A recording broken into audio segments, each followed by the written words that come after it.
इस घटना ने बुआ और भतीजे के रिश्ते को शर्मसार कर दिया। यह घटना उत्तर प्रदेश के इटावा जिले की है, जहां पर एक बुआ अपने भतीजे के प्यार में पागल थी। उसके बाद में ऐसी घटना घटती है, लोगों के दिल को दहला देती है। नमस्कार दोस्तों, क्राइम कहानी यूट्यूब चैनल पर आप सभी का स्वागत है। यदि आप क्राइम से जुड़ी सच्ची घटनाएं सुनना पसंद करते हैं तो इस चैनल को सब्सक्राइब कर लें, ताकि जब भी मैं कोई कहानी अपलोड करूं तो उसका नोटिफिकेशन आपको मिल जाए। चलिए आज की कहानी को शुरू करते हैं। गुलफान ने अपनी बीबी को बेवफाई का सबक सिखाने के लिए पूरी योजना बनाई। उसने अपनी खतरनाक योजना में घर के किसी सदस्य को शामिल नहीं किया। योजना के तहत वह इटावा के कटरा बाजार गया और वहां से एक तेज धार वाला बांका खरीद लाया और झोले में रख दिया। 3 सितंबर 2024 की सुबह 10 बजे गुलफान झोले में छिपाकर रखा गया बांका लेकर घर से निकला। शराब के ठेके पर पहुंचा। वहां उसने शराब पी। फिर कुछ देर बाद तक बकबक करता रहा। लगभग 12 बजे गुलफान नशे की हालत में अपनी ससुराल नई बस्ती कटरा शमशेर खान इटावा पहुंचा। उस समय उसकी पत्नी फरहीन बानो अपनी बहन रूबी की मासूम बेटी जोया से बातचीत कर रही थी। उसके माँ व भाई काम पर गए थे और बहन रूबी पड़ोस में किसी काम से गई थी। शौहर गुलफान को नशे की हालत में देखकर फौरन सिहर उठी। फरहीन सिहर उठी। वह वहां से उठकर कमरे में चली गई तो पीछे से गुलफान भी कमरे में पहुंच गया और उसने कमरा बंद करके फिर वह बोला, फरहीन मैं तुम्हें आखिरी बार मनाने आया हूँ। बोलो मेरे साथ घर चलोगी या नहीं चलोगी? मैं एक बार नहीं 100 बार कह चुकी हूँ कि मैं तुम्हारे साथ नहीं जाऊंगी। पता नहीं क्यों बेशर्म बनकर यहाँ कुत्ते की तरह पूंछ हिलाते हुए चले आते हो। फरहीन गुस्से में बोली। गुलफान ने पूछा, यह तुम्हारा आखिरी फैसला है? हाँ, यह मेरा आखिरी फैसला है, फरहीन ने जवाब दिया। तो अब मेरा फैसला भी सुन ले। यदि तू मेरी बीवी बनकर नहीं रह सकती तो मैं तुझे किसी और की बीवी भी नहीं बनने दूंगा। तुझ जैसी बेवफा औरत को आज मैं सबक सिखाकर रहूंगा। यह कहकर गुलफान ने झोले से बांका निकाल लिया। उसका गुस्सा 7वें आसमान पर था। शौहर के रूप में साक्षात मौत देखकर फरहीन बचाओ बचाओ चीखने लगी। उसकी चीख सुनकर उसकी बहन रूबी आ गई। अब तक गुलफान हमलावर हो चुका था। उसने बांके से कई बार फरहीन बानो के सिर, गर्दन व शरीर के अन्य हिस्सों पर कई वार की। बचाव में फरहीन के दोनों हाथों की उंगलियां भी कट गई थी और वह खून से लथपथ होकर जमीन पर गिर पड़ी थी। बहन रूबी ने यह सब नजारा खिड़की से देखा था। उसने सोचा गुलफान भाग न जाए, इसीलिए उसने कमरे का दरवाजा बाहर से बंद कर दिया और फिर माँ, भाइयों व पुलिस को सूचना दिया। सूचना पाते ही सदर कोतवाल विक्रम सिंह कुछ पुलिस कर्मियों को लेकर मौके पर पहुंच गए। हमलावर गुलफान कमरे में बंद था। पुलिस ने उसे बाहर निकाला। कोतवाल विक्रम सिंह ने उसे आला कत्ल बांका सहित हिरासत में ले लिया। फॉरेंसिक टीम को भी मौके पर बुला लिया और घटना स्थल के साक्ष्य एकत्र किए। कुछ देर में एसएसपी इटावा संजय कुमार वर्मा, एसपी अमरनाथ त्रिपाठी और डीएसपी अमित कुमार सिंह भी घटना स्थल पर पहुंच गए। पुलिस अधिकारियों ने घटना स्थल का निरीक्षण किया। कमरे के अंदर एक युवती मरणासन्न स्थिति में पड़ी थी। वहां मौजूद तमही ने बताया वह उसकी बेटी फरहीन बानो है और हमलावर गुलफान उसका दामाद है। फरहीन बानो के शरीर पर आधा दर्जन घाव थे। पुलिस अधिकारियों ने फरहीन बानो को तत्काल जिला अस्पताल पहुंचाया, जहां इलाज के दौरान उसकी मौत हो गई। एसएसपी संजय कुमार वर्मा ने घटना का प्रत्यक्षदर्शी गवाह मृतका की बहन रूबी से पूछताछ की तो उसने बताया कि वह पड़ोस में गई थी। बहन के चीखने की आवाज सुनकर वह घर आई तो कमरे में गुलफान उसकी बहन पर हमलावर था। वह बांके से प्रहार कर रहा था। गुलफान बहन हत्या कर भाग न जाए, इसीलिए उसने बाहर से कमरे को बंद कर दिया। पुलिस आरोपी गुलफान को थाने में ले आई। उससे वारदात के बारे में पूछताछ की तो उसने पत्नी फरहीन बानो की हत्या की जो कहानी बताई वह अवैध संबंधों की चाशनी में सराबोर निकली। उत्तर प्रदेश के जिला औरैया का एक कस्बा है दिबियापुर। रेलवे में यह फफू स्टेशन के नाम से जाना जाता है। इसी कस्बे के नहर पुल के समीप लाल मोहम्मद वारसी परिवार रहते थे। उनके परिवार में बीबी तहमी बानो के अलावा 4 बेटे नासिर, वाजिद, वारिस, साबिर तथा 4 बेटियां वहीदा, फरहीन, रूबी व समीम थी। लाल मोहम्मद कबाड़ का धंधा करते थे। इसी से ही वह अपने भारी भरकम परिवार का पालन पोषण करते थे। लाल मोहम्मद के बच्चे जब बड़े हुए तो वे भी उनके धंधे में हाथ बटाने लगे। इससे उनकी इनकम बढ़ी और परिवार खुशहाल जीवन व्यतीत करने लगा। वारसी परिवार ही कुछ लोग उनसे जलते थे, जिससे वे लोग अक्सर बात में बात झगड़ते रहते थे। बेटियों को भी तंग करते थे। आखिर परेशान होकर लाल मोहम्मद के परिवार ने वहां से हट जाने का निश्चय कर लिया। वर्ष 2017 में उन्होंने दिव्यापुर कस्बा छोड़ दिया और इटावा शहर आ गए। यहाँ उन्होंने सदर कोतवाली क्षेत्र के नई बस्ती कटरा शमशेर खां मोहल्ले में एक मकान किराए पर ले लिया और सपरिवार रहने लगे। अब तक उनके बच्चे जवान हो चुके थे, इसीलिए वह अपना कारोबार करने लगे थे। 2 बेटे नासिर व वाजिद अलग हो गए थे। वे अपना घर बसाकर अलग रहने लगे। लाल मोहम्मद बड़ी बेटी वहीदा का भी निकाह कर चुके थे। वहीदा से छोटी बहन फरहीन बानो थी। वह अपनी अन्य बहनों से ज्यादा खूबसूरत तथा निपुण थी। वह ज्यादा पढ़ी लिखी तो नहीं थी, लेकिन उसकी बातों से लोग यही समझते थे कि वह अच्छी खासी पढ़ी लिखी है। हालांकि 5 जमात पास करने के बाद फरहीन बानो आगे पढ़ना चाहती थी, लेकिन अम्मी तहमी ने साफ मना कर दिया था। उसके बाद उसने भी चुप्पी साध ली और अम्मी के घरेलू काम में हाथ बटाने लगी। फरहीन बानो शरीर से स्वस्थ व चेहरे मोहरे से खूबसूरत दिखती थी। वह जब भी घर से हाट बाजार के लिए निकलती, हम उम्र लड़के उसे देखकर फिरके कसते, लेकिन फरहीन बानो उन आवारा लड़कों को लिफ्ट नहीं देती थी। लाल मोहम्मद व उनकी बीबी तहमी वारसी को भी एहसास हो गया था कि उनकी बेटी जवान हो गई है, अतः वह उसके योग्य लड़के की तलाश में जुट गए।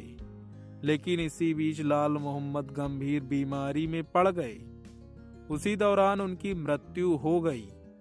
शौहर की मौत के बाद परिवार की जिम्मेदारी तहमीदा वारसी पर आ गई। वह अपने बेटे वारिस व साबिर की मदद से परिवार को संभालने लगी। तहमी वारिस को जवान बेटी फरहीन बानो के निकाह की चिंता सता रही थी।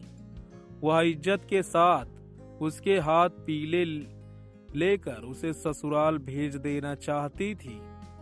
इसके लिए वह जीजान से जुटी थी।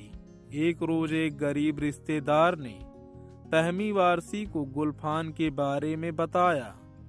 गुलफान को तहमी ने देखा तो उसे अपनी बेटी फरहीन बानो के लिए पसंद कर लिया।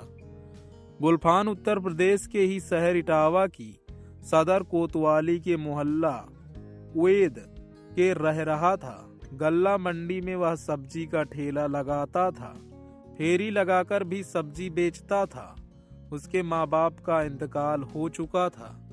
बस भाई अनवर था जो परिवार के साथ अलग मकान में रहता था। न सास ससुर के तानों का झंझट था और न ही जेठ जेठानी के झगड़ों का झंझट था। गुलफान भी स्वस्थ और कमाऊ था। तहमी वारसी ने सोचा कि ससुराल जाते ही उनकी बेटी घर की मालकिन बन जाएगी। अतः अगस्त 2018 की 13 तारीख को तहमी बार ने फरहीन बानो का निकाह गुलफान के साथ कर दिया। फरहीन बानो निकाह के बाद गुलफान की जीनत बनकर अपनी ससुराल आ गई। ससुराल आते ही फरहीन ने घर संभाल लिया। गुलफान हर तरह से बीबी का ख्याल रखता था। वह जिस चीज की डिमांड करती गुलफान उसे पूरा करता था। वह उसे कभी कभी सैर सपाटे के लिए भी ले जाता था। गुलफान मेहनती इंसान था। वह सुबह उठकर सब्जी मंडी जाता था और 8 बजे के आसपास सब्जी खरीद कर वापस आता था। फिर मियाँ बीबी मिलकर ठेले पर सब्जी सजाते थे। उसके बाद नाश्ता कर गुलफान सब्जी का ठेला लेकर फेरी पर निकल जाता था।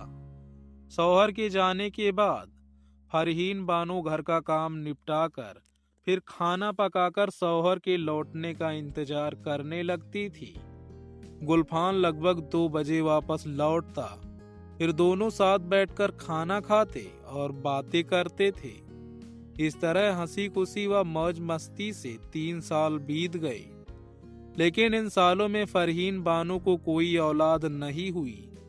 औलाद का सुख पाना हर औरत के लिए सौभाग्य की बात होती है, लेकिन फरहीन बानो वंचित थी। उसके मन में सवाल उठने लगे कि आखिर वह इस सुख में क्यों वंचित है। वह यह भी सोचने लगी कि जरूर उसके शौहर में ही कोई कमी है। फरहीन बानो अब उदास रहने लगी। उसका स्वभाव भी चिड़चिड़ा हो गया। वह शौहर से लड़ने झगड़ने भी लगी।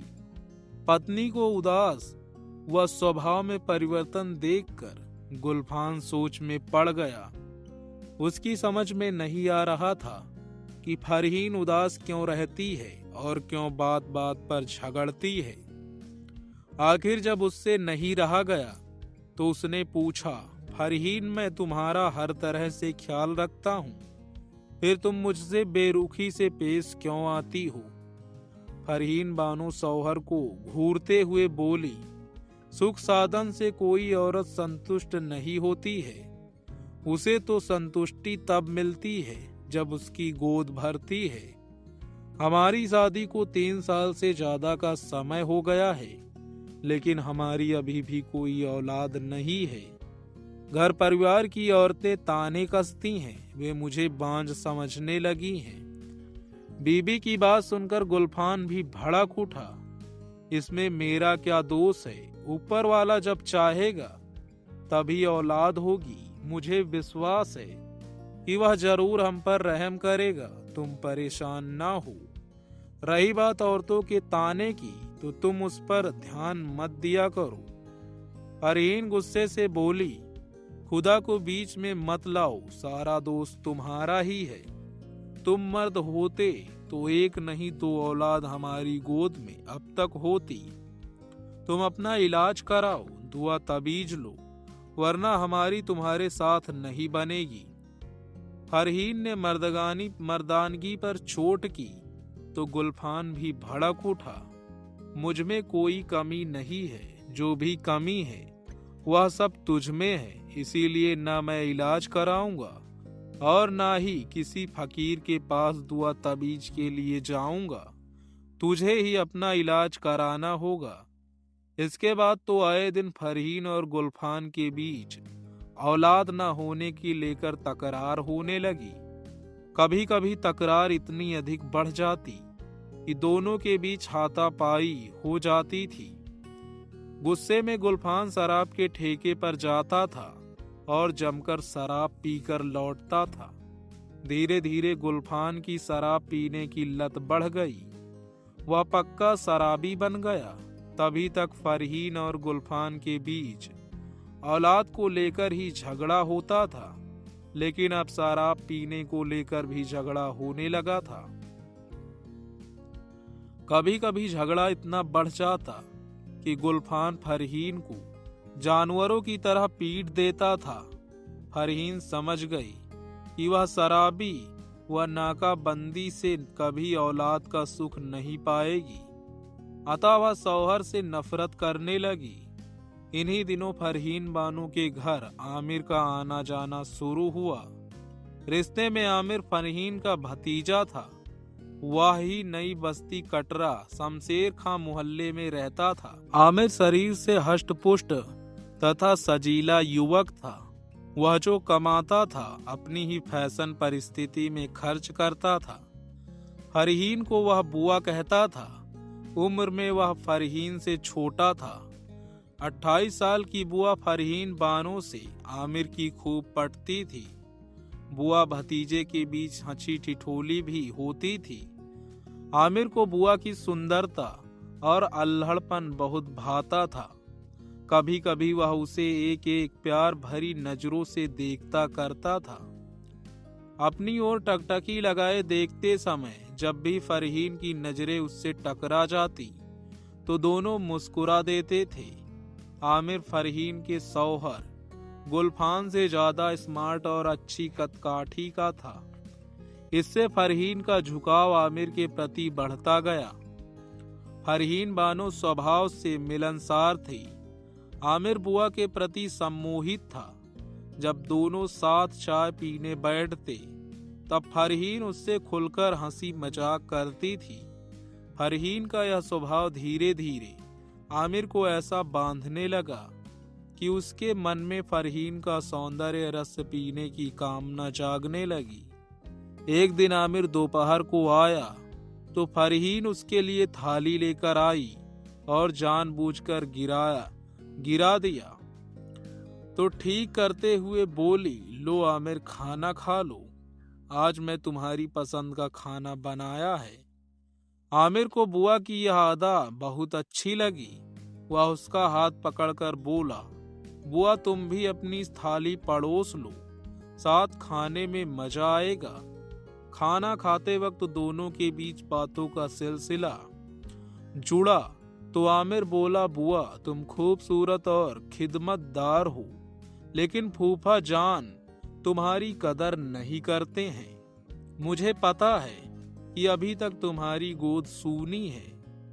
वह अपनी कमजोरी की खींच तुम पर उतारते हैं, लेकिन मैं तुमसे बेइंतहा मोहब्बत करता हूँ।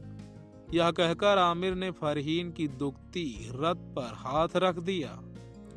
सच में फरहीन शौहर से संतुष्ट नहीं थी। उसे ना तो औलाद का सुख मिला था और ना ही शारीरिक सुख, जिससे उसका मन विद्रोह कर उठा।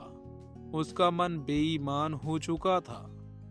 आखिरकार उसने फैसला कर लिया कि अब वह असंतुष्ट नहीं रहेगी। औलाद के लिए उसे रिश्तों को तार तार क्यों न करना पड़े। उसने यह भी तय कर लिया कि भले ही उसकी कितनी भी बदनामी क्यों ना हो, लेकिन वह आमिर का साथ नहीं छोड़ेगी। औरत जब जानबूझकर बर्बादी के रास्ते पर कदम रखती है तो उसे रोक पाना मुश्किल होता है। यही फरहीन बानो के साथ हुआ। फरहीन जवान थी और शौहर से असंतुष्ट भी थी। वह औलाद सुख भी पाना चाहती थी। अतः उसने भतीजे आमिर के साथ नाजायज रिश्ता बनाने का निश्चय कर लिया। आमिर वैसे भी फरहीन का दीवाना था। एक रोज सुबह 9 बजे जैसे ही गुलफान सब्जी का ठेला लेकर फेरी के लिए निकला, तभी आमिर आ गया। फरहीन उस समय कमरे में चारपाई पर लेटी थी। कमरे में पहुंचते ही वह उसकी खूबसूरती को निहारने लगा। फरहीन को आमिर की आंखों की भाषा पढ़ने में देर नहीं लगी। फरहीन ने उसे करीब बैठा लिया और उसका हाथ सहलाने लगी। आमिर के शरीर में हलचल मचने लगी। थोड़ी देर की चुप्पी के बाद होश दुरुस्त हुए तो फरहीन ने आमिर की ओर देखकर कहा, आमिर तुम मुझे बहुत अच्छे लगते हो, लेकिन हमारे बीच रिश्ते की दीवार है। अब मैं इस दीवार को तोड़ना चाहती हूँ। आमिर ललचाए नजरों से देखता हुआ बोला, मैं तुम्हें कभी धोखा नहीं दूंगा। तुम अपना बनाओगी तो तुम्हारा ही बनकर रहूंगा। यह कहकर आमिर ने फरहीन को बाहों में भर लिया। ऐसे ही कसम वादों के बीच संकोच की सारी दीवारें कब टूट गईं, दोनों को पता ही नहीं चला।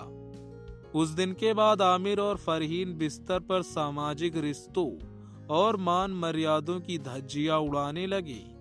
वासना की आग में इनके इन रिश्तों को जलाकर खाक कर दिया। आमिर अपनी बुआ की मोहब्बत में इतना अंधा हो गया था कि उसे जब भी मौका मिलता वह फरहीन से मिलन कर लेता था। भतीजे के पौरुष की दीवानी थी। उसने मिलन की किसी को कानो कान खबर नहीं थी। कहते हैं कि वासना का खेल कितनी भी सावधानी से खेला जाए, एक ना एक दिन भांडा फूट ही जाता है। ऐसा ही फरहीन बानो और आमिर के साथ भी हुआ। एक दोपहर पड़ोस में रहने वाली जेठाली खातून ने रंगर लिया मनारे रहे आमिर और फरहीन बानों को चोरी छिपे देख लिया। इसके बाद तो इनकी पाप लीला की चर्चा पड़ोस में होने लगी। गुलफान को जब फरहीन बानो और उसके भतीजे आमिर के नाजायज रिश्तों की जानकारी हुई तो उसका माथा घूम गया। उसने इस बाबत फरहीन से बात की तो उसने नाजायज रिश्तों की बात सिरे से खारिज कर दी। उसने कहा, आमिर उसका भतीजा है, कभी कभार घर आ जाता है तो उससे हंस बोल लेती हूँ। चाय नाश्ता करने के बाद वह चला जाता है। पड़ोसी इसका गलत मतलब निकालते हैं, उन्हें ही तुम्हारे कान भरे हैं। गुलफान ने उस समय तो फरहीन बानो की बात मान ली, लेकिन मन में शक पैदा हो गया था। इसीलिए वह चुपके चुपके बीबी पर नजर रखने लगा। परिणाम स्वरूप एक दोपहर गुलफान ने बुआ भतीजे को रंगों हाथ पकड़ लिया। आमिर तो भाग गया, लेकिन फरहीन बानो की गुलफान ने जमकर पिटाई की, साथ ही संबंध तोड़ने की चेतावनी दी। लेकिन इस चेतावनी का असर ना तो फरहीन पर पड़ा और ना ही आमिर पर पड़ा। हाँ, इतना जरूर हुआ कि अब वे सावधानी बरतने लगे। जिस दिन गुलफान को पता चला कि आमिर उसके घर के चक्कर लगा रहा है, उस दिन शराब पीकर वह फरहीन को जानवरों की तरह पीटता और भद्दी भद्दी गालियां बकता था। फरहीन शौहर की पिटाई से तंग आ चुकी थी। अतः मार्च 2024 के पहले सप्ताह में गुलफान को बिना बताए अपने माँ की नई बस्ती कटरा शमशेर खां आ गई। उसने मावा भाइयों को आंसू बहाकर बताया कि गुलफान शराब पीकर उसे बेइंतहा पीटता था, उसे भूखा प्यासा रखता था, चरित्र पर लाछन लगाता था, जिससे उसका ससुराल में जीना दूभर हो गया था। इसीलिए वह मायके आ गई। आंसू देखकर माँ व भाइयों ने सहज ही उसकी बातों पर भरोसा कर लिया। माँ ने उसे धैर्य बधाया और कहा कि गुलफान जब आएगा तब उसे सबक सिखाएगी, उसे जलील करेगी और माफी मांगने पर भी उसे ससुराल नहीं भेजेगी। इधर गुलफान घर आया तो फरहीन घर पर नहीं थी। उसने उसे फोन किया, लेकिन फरहीन ने कॉल रिसीव नहीं किया। दूसरे ही दिन गुलफान अपनी ससुराल जा पहुंचा। ससुराल पहुंचते ही गुलफान की सास ने हमीदा वारसी उस पर बरस पड़ी। गुलफान तू इंसान नहीं जानवर है, तू शराब पीकर मेरी बेटी को पीटता है, उसे भूखा प्यासा रखता था, चला जा यहाँ से वरना अंजाम बुरा होगा। गुलफान ने बोला, सासू माँ, फरहीन ने आपको जो कुछ बताया है वह सब सही नहीं है। फरहीन मेरी इज्जत पर धब्बा लगा रही है।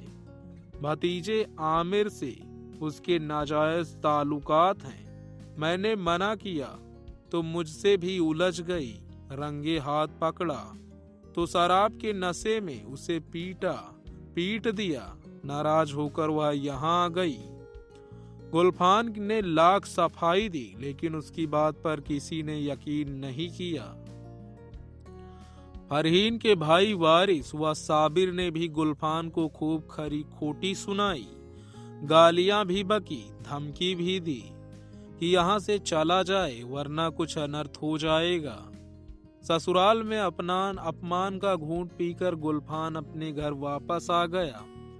गम को भुलाने के लिए वह उस रात उसने जमकर शराब पी। गुलफान को अपमानित कर भगाया गया तो फरहीन मन ही मन खुश हुई। अब वह मायके में स्वच्छंद रूप से रहने लगी। भतीजा आमिर भी बेरोक टोक उससे मिलने आने लगा। आमिर अब उसे खर्च के लिए रुपए भी देने लगा। जिस दिन माँ और भाई घर पर नहीं होते उस दिन फरहीन फोन कर आमिर को बुला लेती और मिलन कर लेती थी। घर में मौका नहीं मिलता तो आमिर उसे एक साथ होटल चली जाती। एक रोज फरहीन बानो ने बिस्तर पर मस्ती के दौरान कहा, आमिर हम कब तक इस तरह छिपते छिपाते मिलते रहेंगे? यदि तुम मुझे अपना बनाना चाहते हो तो तुम मुझे अपने साथ कहीं और ले चलो जहां हम खुलकर जी सके। मई 2024 में फरहीन बानो भतीजे आशिक आमिर के साथ मायके से भाग गई, लेकिन मायके वालों ने फरहीन के भाग जाने की जानकारी उसके शौहर गुलफान को नहीं दी। लेकिन ऐसी बातें छिपती नहीं है। एक सप्ताह बाद ही गुलफान को पता चल गया कि फरहीन अपने आशिक आमिर के साथ फरार हो गई है। बेटी के भाग जाने की रिपोर्ट तहमी वारसी ने पुलिस में दर्ज नहीं कराई। वह अपने बेटों के साथ उनकी खोज करने लगी। गुलफान भी अपने स्तर से बीवी की तलाश में जुट गया, लेकिन सफलता नहीं मिली। लगभग 3 महीने बाद फरहीन घर वापस आ गई। माँ ने डांटा फटकारा तो वह बोली, माँ मैं आमिर के साथ धार्मिक स्थानों पर माथा टेकने गई थी। अजमेर शरीफ 1 महीने तक रही। दिल्ली आगरा शहर भी घूमा। इसके बाद वापस आ गई। बेटी की बात सुनकर तहमी को गुस्सा तो बहुत आया, लेकिन वह अपने गुस्से को पी गई और फरहीन को शराफत से रहने की नसीहत दी। उसने आमिर को भी खूब खरी खोटी सुनाई और फरहीन से मिलने पर रोक लगा दिया। इधर गुलफान बीबी के बिना बेचैन रहता था। अधिक शराब पीने से उसका सब्जी का धंधा ठप हो गया था। उस पर कर्ज भी चढ़ गया था। एक रोज उसे पता चला कि फरहीन घर आ गई है तो वह उसे मनाने ससुराल पहुंच गया, लेकिन फरहीन ने उसके साथ जाने से साफ मना कर दिया। तहमी अब तक जान गई थी कि बेटी के कदम बहक गए हैं, सो वह भी चाहती थी कि वह ससुराल चली जाए। उसने उसे समझाया भी, लेकिन फरहीन ने शौहर के साथ जाने से इनकार कर दिया। इसके बाद तो यह सिलसिला ही चल पड़ा। गुलफान हर हफ्ते बीबी को मनाने ससुराल जाता था, लेकिन वह उसे दुत्कार कर भगा देती थी। अगस्त के दूसरे सप्ताह में वह अपने बड़े भाई अनवर को भी साथ ले गया। अनवर ने फरहीन की माँ व भाइयों से बात की तथा फरहीन को भी समझाया, लेकिन फरहीन राजी नहीं हुई। अपमानित होकर गुलफान व अनवर वापस घर आ गए। गुलफान बखूबी जानता था कि फरहीन पर इश्क का भूत सवार है। वह भतीजे आमिर के प्यार में अंधी हो चुकी थी, इसीलिए वह उसके साथ नामुख कर रही है। काफी सोच विचार के बाद गुलफान ने सोचा कि वह आखिरी बार और फरहीन को मनाने जाएगा। यदि वह इस बार इनकार करती है तो वह बर्दाश्त नहीं करेगा और बेवफा बीवी को सबक सिखाकर ही रहेगा। इसके लिए उसने एक बांका भी खरीद लिया था। फिर वह 3 सितंबर 2024 को अपनी ससुराल पहुंच गया। उसने बड़े प्यार से बीवी फरहीन को मनाने की कोशिश की, लेकिन फरहीन ने उसकी एक नहीं सुनी। इतना ही नहीं, उसने पति गुलफान की एक दिन भी बेइज्जती की। उस दिन भी बेइज्जती की, पर गुलफान ने बांके से वार कर उसे मौत के घाट उतार दिया। गुलफान से पूछताछ करने के बाद पुलिस ने मृतका के भाई वारिस की तहरीर पर बीएनएस की धारा 103 के तहत गुलफान के खिलाफ रिपोर्ट दर्ज कर ली और उसे विधि सम्मत गिरफ्तार कर लिया। 4 सितंबर 2024 को पुलिस ने हत्यारोपी गुलफान को इटावा कोर्ट में पेश किया, जहां से उसे जेल भेज दिया गया। दोस्तों, इस कहानी का उद्देश्य किसी को भी परेशान करना, किसी का दिल दुखाना नहीं है, बल्कि आपको जागरूक करना, आपको सचेत करना है। ऐसी क्राइम की कहानियां हम इस चैनल पर लाते रहते हैं, इसलिए इस चैनल को सब्सक्राइब कर लें और इस वीडियो को लाइक करके शेयर कर दें। मिलते हैं ऐसी ही क्राइम की कहानियों में नई सीख और सचेत के साथ। तब तक के लिए धन्यवाद।